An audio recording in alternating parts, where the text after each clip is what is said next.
Alrighty, we're back. Your favorite podcast show of the week. This is Location Weekly, and it's episode number 509. Hope everybody's doing well. Abriana, how are you? I am good. Just enjoying some warmer weather here. Lots of pollen. So again, I finally went out and got a run in yesterday, and it was just beautiful. So I'm thankful for. I don't know. I'm feeling like I don't know. I feel like I've been like inside for just months, you know. So it's nice to get out. But how about you? How's it going? Yeah, it's good. Things are good. Business is good. The weather up here is has been fantastic for the last week. We're in the sort of mid 60s today, and it's just been sunny and blue skies, and been outside for like a lot lately. So it's just nice to, yeah, I'm with you. It's nice to be outside and kind of just be able to get some fresh air. So that's been good. And we're a week, I guess, away from the start of baseball season. So that's exciting. Yep. Yeah, all is well. Spring is here. Spring is here. So yeah, we've got a good show for you this week. Four stories as usual. And some money raised, some new patents out there that we're going to talk about this week. And I'll let Aubriana kick us off. Yeah. So, in a time that we've been talking a lot about, location data companies consolidating and having hardships or being called out. Now we're talking about some fundraising. So Safegraph has raised 45 million. This round was led by Sapphire Ventures. And, they're really planning to use this, to expand their international market of the data buyers and new ways for companies to buy data through their network. They've had this places data that's been for US and Canada with over 6.4 million physical locations or places that they're kind of tracking and monitoring. And now they're going to, they plan a launch in the UK for April. So just, a couple weeks away here. We've heard a lot about them from the early days with their CEO being Aaron Hoffman, coming from, I think LiveRamp previously, and, starting Safegraph and just, kind of taking off and some pivots along the way. But they're talking about their location information is using not just, GPS level data, but also spatial hierarchy metadata and places traffic data from lots of different resources.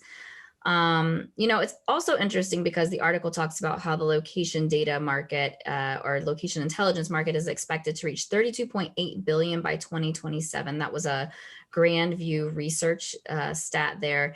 And I wonder if that stat is taking into consideration all that's changing with legislation, with privacy, with opt-outs, with technology, all those different things. But, we've seen some of the Safegraph competitors, AirSage, Factual, Cubic, Cubic recently saying that they're getting rid of their SDK now and changing things up. There's a lot of changes there. And like some recent news that we heard about Safegraph was even with, along with another location data company, Physical, the New York Times were able to actually use their data set to track the movements of our former president here during the 2017 inauguration, which was very interesting. And then we had Homeland Security and IRS announcing that they were going to audit their own use of location data, after there was some revelations that they were purchasing this type of cell phone location data from all these different commercial sources. So there's a lot going on, and to see this level of fundraising come out and this time is interesting to me. Some other participants in the round were Ridge Ventures, Alex Rawson, DNX Ventures, and Peter Thiel. So they've raised a total of 60 million. So they had 16 million that they raised in Series A back in 2017. And now, 4 years later, here we are with another 45.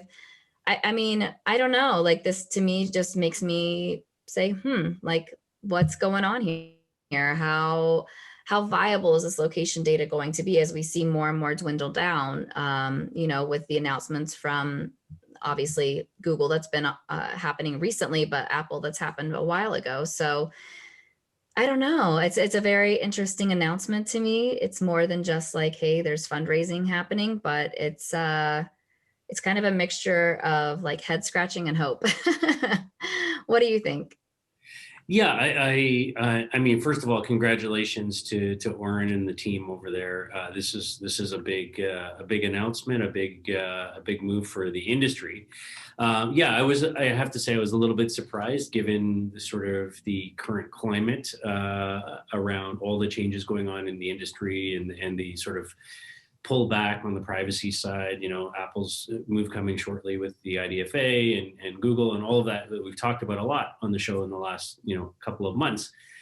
So I was a little bit surprised, especially sort of the controversy going on in the news and the New York Times pieces and the Wall Street Journal pieces and X mode getting hammered and whatnot. So so a little surprised, but at the same time, I think. Whenever there's challenges in an industry or a pandemic, is upon us, I mean, I think it does create an opportunity for innovation, for investment. Everybody knows, like, if you look back at sort of the Great Depression and so on, some of the biggest companies, that we know today were born in that time, right? Where smart investors saw opportunity in that. And I think, you can argue that's a little bit about what's happening here in this industry is there are companies in the location ecosystem that are going to fail or go under right now. So I think there's a lot of opportunity. And I think, $45 million is not just here about, growing their current offering and expanding it to new markets like the UK. I think it does create opportunity to go and do some small acquisitions, consolidation, within the industry, acquire some IP and things like that. So, I think this is interesting, and I think even with our own platform here at Ground Level, we one of our investment funds that's backing us reached out to me yesterday, having seen this story and said, this is good validation for the work you guys are doing at Ground Level. That $45 million is coming into this, and maybe there's an opportunity to go and raise more, as a sort of, on the backing of this announcement. And I was like, that's one way to think about it, right? That's one way to look at it, is that, there's a follow along opportunity, I think, for others in the industry. So, so we'll see. And I think that, the fact that Peter Thiel is part of this money is interesting. For those who haven't heard of him or don't know him, he's the founder of PayPal and a number of other well-known startups out there. And so, I think, I don't know whether or not he'll play, a role in this, or, the PayPal connections can play a role into this. But I firmly believe that for our industry to move forward, it means that we need to start thinking beyond just pure location data and looking for data synergies. And to me, that means bringing POS data, transaction data, other things into the mix, and combining those data sets together to have, sort of a whole new set of insights. And so maybe there's something there too, but I'll leave it at that. All right. Okay. On to our second story for this week. So a little startup that I came across a few weeks ago out of Milwaukee is called bLinkup. I think is how you say it. Just small b, capital L, LinkUp, one word.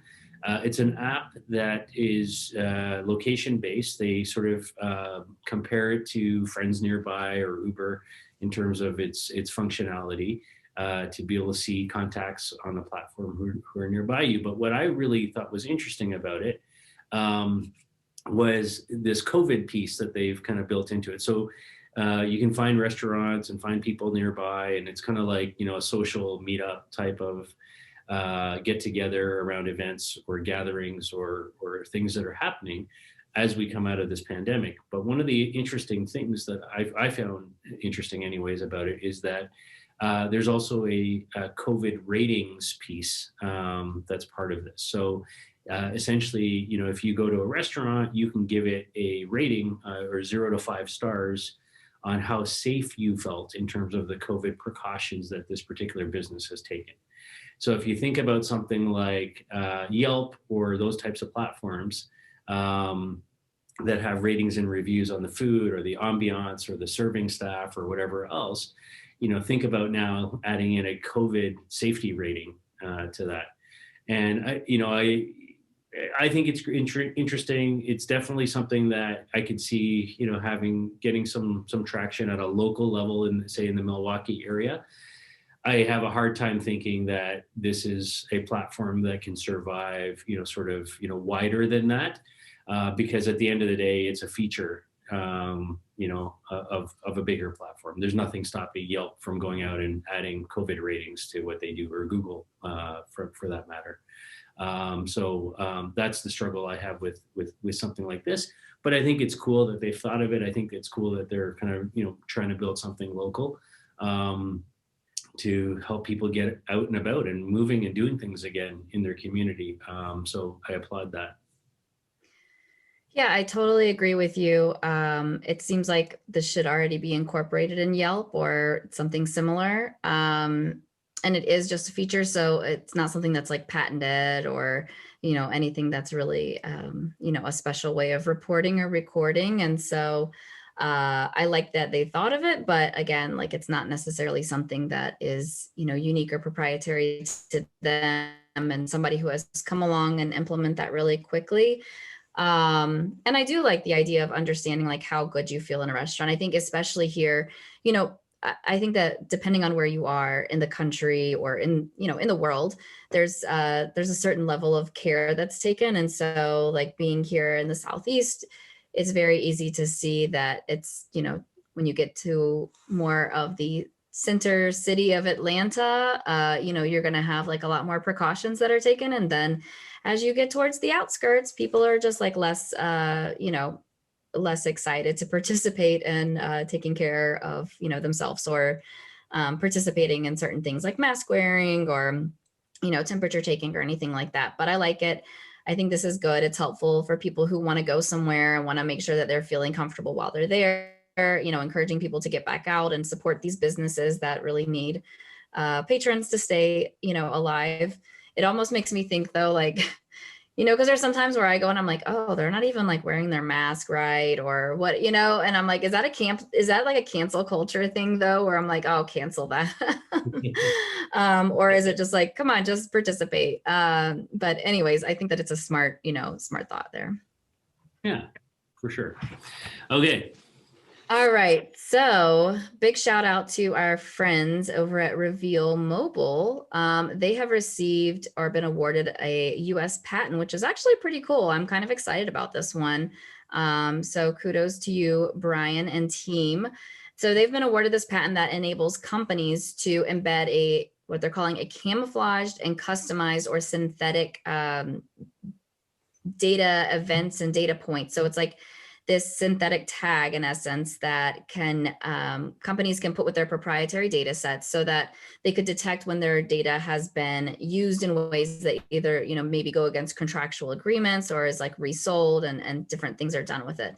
So what they note is that occasionally, data being collected and sold by a first party ends up being sold back to that first party. It makes its way through the market and ultimately ends up being, resold to its originating party.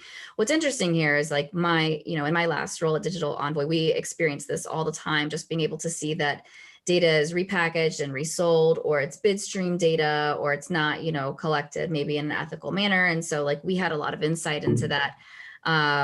And we always used to say that it's like, it's very incestual, the data business, especially location data, because it gets like, passed around, and sometimes it's hard to have clarity on who has provided what or where that data originated, especially when you can have multiple SDKs in the same phone and different apps, right? Collecting data at different points in time. So companies can add this, this synthetic events or data points to data sets. So it'll help them protect themselves from buying previously acquired data. It's kind of like a digital watermark, if you want to think of it that way. So the companies can detect. I like that wording. A digital watermark. It makes sense. So the data is original that's being purchased, and really just enables like the data brokers to protect themselves from also the contract breaches. So think about things about we've seen all of this news where maybe data was sold from one broker to another and then ends up being used for something maybe that it was not originally purposed for, or that it was supposed to be prohibited from, whether that's like government use or just unethical uses for targeting. So I think that this is a really smart move. I like this idea. I think that it's important that the data is protected and that it is used in ethical ways and ways that are contractually, in line with what the agreements have been. So yeah, I think this is good. I don't know, I'm interested to hear more like how they're going to think about, is this just for them, or will they be licensing out this, this digital watermark to other companies and other data providers to be able to use as well? But I think this is a great idea. So great job, Brian and team. Yeah. So yeah, congrats to Brian and everyone there. In fact, I had a call yesterday with Dan and Laura as well. So congrats, guys. This is a big announcement, I believe, in our industry. And to all the points Aubriana already made, I think for me, that idea of a digital watermark, that idea of truth and authenticity in the data that we are all working with as an industry, I think is incredibly important, because there has been a lot of misuse. There has been a lot of fake data, a lot of, just bad data out there. And I think, just having a way to kind of verify and have some truth in that. And I think in terms of what you pointed out to, that contractual sort of obligation of, I'm licensing this data for this use, but we all know there's players out there who, then relicense or resell or do something that, they shouldn't be doing with the data under the contract that's there. And just sort of having that fingerprint, that data trail to kind of go along with it, I think is really important. So I love the idea of this sort of synthetic data point that kind of follows the, it's the cookie, right? In the data though, right? Like that we're looking for. So I think it's super interesting. And, I would like to see them license this to the other brokers, the other players out there, because I think it's important that the industry at large has access to this type of control. And this type of sort of transparency and visibility into what's happening with the data. So, yeah, I think it's a big move. I think it's a solid patent and announcement, and I hope that this can be a stepping stone for the rest of the industry. So, yeah. Yep. All right, final story. So we'll shift over to Apple now. Not like a true location story, but caught my eye nonetheless that there was a patent awarded to Apple. It's patent application number 202-100-72833 for those who are into patent tracking. Sorry, not awarded, patent filed just recently by Apple. In fact, on March the 11th. And it's for a device that's fitted with a series of electromagnetic sensors. So in sort of the description and the articles I've seen about it, think of it like a ring that you wear on a finger. And it's basically got all these sort of sensors built into it. Yeah, so it's a smart ring, essentially, is kind of what they're going for. And obviously there's other smart rings out there. The one that we've kind of seen before is the Aura ring, the OURA ring, and I think there's a few others out there. Apple's also tried to file other similar type of patents in the past, but what seems to be different about this one is it's a ring, or in some cases they in the patent application they've got sort of multiple rings kind of all linked together, and they're kind of positioning this to sort of integrate with gesture-based movement tracking technology. So this isn't just a ring like Apple's filed patents before with a sort of a ring that had like a bit of a screen on it that was kind of like a mini Apple Watch type of interface type of thing. This isn't that. This is about, movements and controls and gesture type of engagement. And so they describe it as something that a ring that would be able to sense its position in space relative to other devices, like an iPad or an Apple Pencil, which is something else that they're working on right now. So, think about you're writing something or you're translating something, and the ring can move or swipe or, do those motions for you, and kind of detect, the sort of that action. And I think that's kind of interesting because, we all know Apple's working also on a virtual VR headset, similar to what Facebook's, been doing for some time now. And if you think about the idea of I'm wearing a VR headset and I've got a ring on my hand that's, controlling, moving things around in terms of what I'm seeing just by hand gestures, right? I think that combination, to me has a lot of power and a lot of, possibility in it, right? In terms of kind of where you can go with that, right? Because I think VR on its own is, sort of embedded in that sort of headset goggle type of framework. I think, has some limitations, but if you can layer in gesture on top of that and movement to control things, I think that becomes a really powerful combination. And something that's simple, maybe if you can make it look good too, and it's something you can wear all the time, and like just as a ring, but it also has these sensors that can do other things and control or integrate seamlessly to your phone or your Apple Watch or your whatever else. I think that's kind of interesting. So, any thoughts from you? Yeah, the one thing that's actually interesting to me is I feel like during this, the past year or so of virtual working, something that we always have said, like on the teams that I've been on, is like, gosh, I wish we could just like whiteboard this. And sure, there's plenty of, offerings from like, whiteboarding on your computer, but there's something to be said about just like the ease of use, about just like having a giant board and being able to kind of, just write seamlessly. So I was thinking about how great it would be to use this in, from like a boardroom setting or just meeting setting, and collaboration, being able to have like, your glasses on, as well as just being able to like write on a virtual whiteboard, and you're there with all your colleagues and you can see each other and you can see what one another is writing, and kind of like just be able to map things out really simply. Yeah. And be able to just capture that data and save it in a common workspace, I think would be great. But I'm sure there's tons of other applications for that as well. But yeah, I find it interesting. I'm trying to think of like more use cases beyond just, general help. But I'm sure that they've got a bunch up their sleeve.